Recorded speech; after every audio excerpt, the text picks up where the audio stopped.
This is a speech for the ISIT Diploma exam in conference interpreting for interpretation from English into French, and this is simultaneous with text. Hello, I'd like to talk to you today about the agricultural crisis that has hit the European continent over the course of late 2023 and 2024. Talk a little bit about the causes and perhaps suggest a solution. Now, if you'd arrived in Europe, or indeed planet Earth, suddenly in 2024, you'd have been struck by the number of farmers protesting. And farmers are very effective protesters. With their tractors, they can slow down traffic on motorways or sometimes spray cow manure at the buildings of ministries. It makes for great headlines, and it's an eye-catching protest. So what were they protesting about? Well, again, if you just arrived in Europe in 2024, you would have read the newspapers and you could be forgiven for believing that the reasons behind the protests were the EU Green Deal, so the package of environmental measures that the EU is putting in place, which include things like farmers being obliged to set aside 4% of their agricultural land for non-productive use, so that's to allow biodiversity to thrive, or that they would be forced to use 50% less fertilizer by 2030. Looking at the newspapers, you might also think that the cause of the protest was a cut in tax relief on red diesel in France and Germany. Red diesel is the non-road diesel that agricultural vehicles use, and it's probably logical that they pay less tax than we do for cars because they're not using the roads that those taxes are supposed to pay for. However, what I'd like to argue today is that the causes of the crisis go far deeper and predate the crisis considerably, and what we've seen this year is simply triggers that have unleashed a wave of dissatisfaction that's been lingering for a long time. So first of all, I think over the last few decades, farmers have perceived a continuing drop in respect for their profession. And of course, fewer and fewer people work in agriculture. Agriculture is not such an important part of our lives anymore.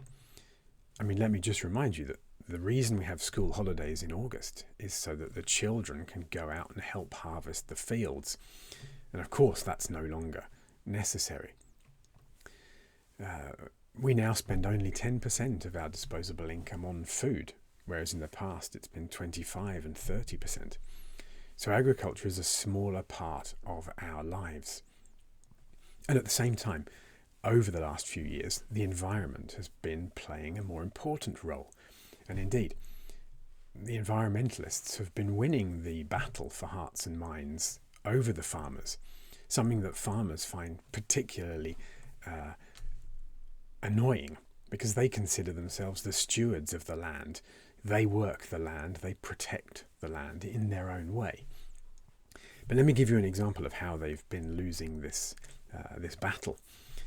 In 2019, a court in the Netherlands ruled that the Dutch government was not doing enough to protect its Natura 2000 areas because too much nitrogen was being produced by the agricultural sector in the Netherlands, mostly in the form of dung from animals.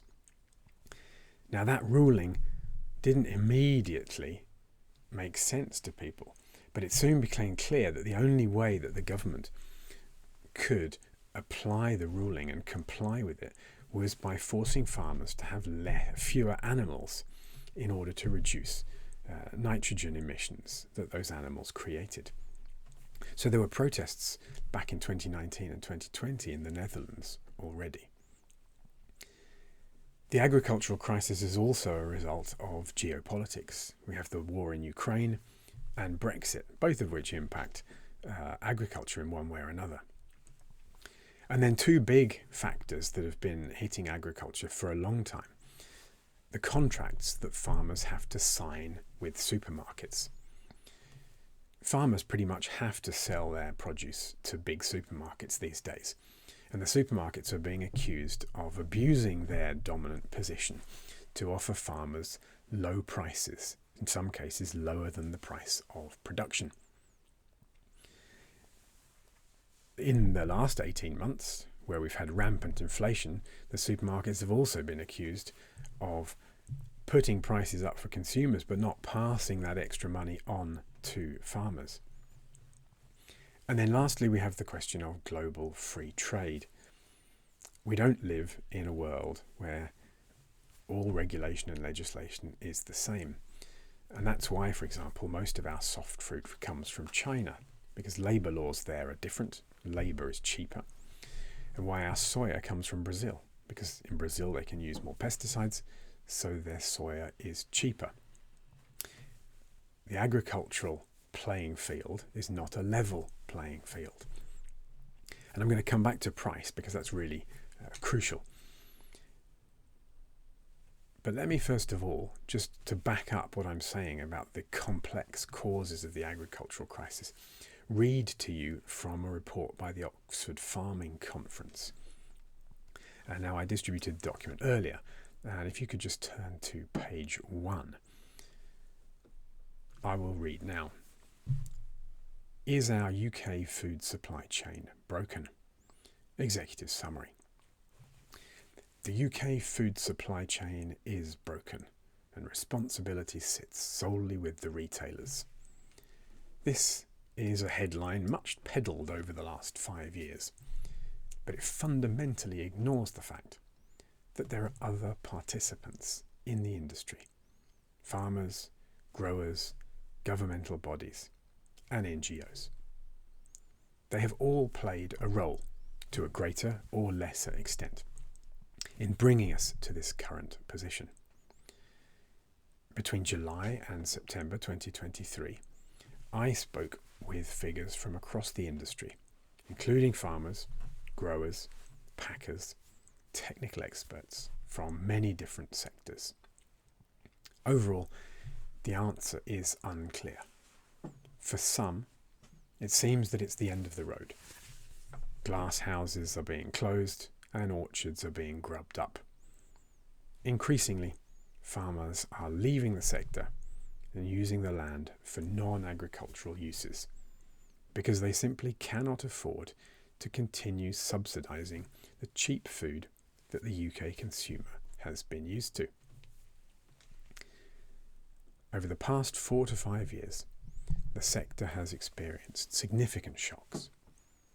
2019 saw the inception of Brexit, closely followed by the COVID-19 pandemic, and then, in 2022, the war in Ukraine. In addition, throughout 2023, there were several climate events across the globe which impacted multiple crops and harvests. Consequently, the sector has been drained, specifically, of cash. Permacrisis was the Collins Dictionary Word of the Year in 2022, and 2023 was no different, with food inflation reaching a peak of 19.1% in March. These events have acted as catalysts that have exposed pre-existing and fundamental weaknesses in the supply chain. We are now in an era of volatility. And I'll stop reading there. So the report backs up what I'm saying about the problems being complex and the solutions being complex. If you aim a solution at any one of these problems, it will also affect the other areas because they're all interlinked. And complex problems and complex solutions are far less sexy than simple solutions. However, there is one clue in the report that I would just like to draw your attention to. The report mentioned consumers, and I think this is where we have a really good angle for attack. Consumers drive, that's people, voters, drive policy and politics, but consumers also drive sales. So the question we should be asking ourselves is, who drives or what drives consumers. Is it government through policy and awareness raising campaigns? Is it advertising and the companies doing the advertising? Is it other consumers? Is it all of those, for example, through the medium of the internet? My feeling is that the solution, part of the solution, is to change consumer behaviour and get consumers to pay more. Because at the end of the day, that's what farmers are protesting for. They want more money for their product. Unfortunately, complex solutions are hard to arrive at. In this day and age, we seem to prefer the simple, the black and white, the polarized.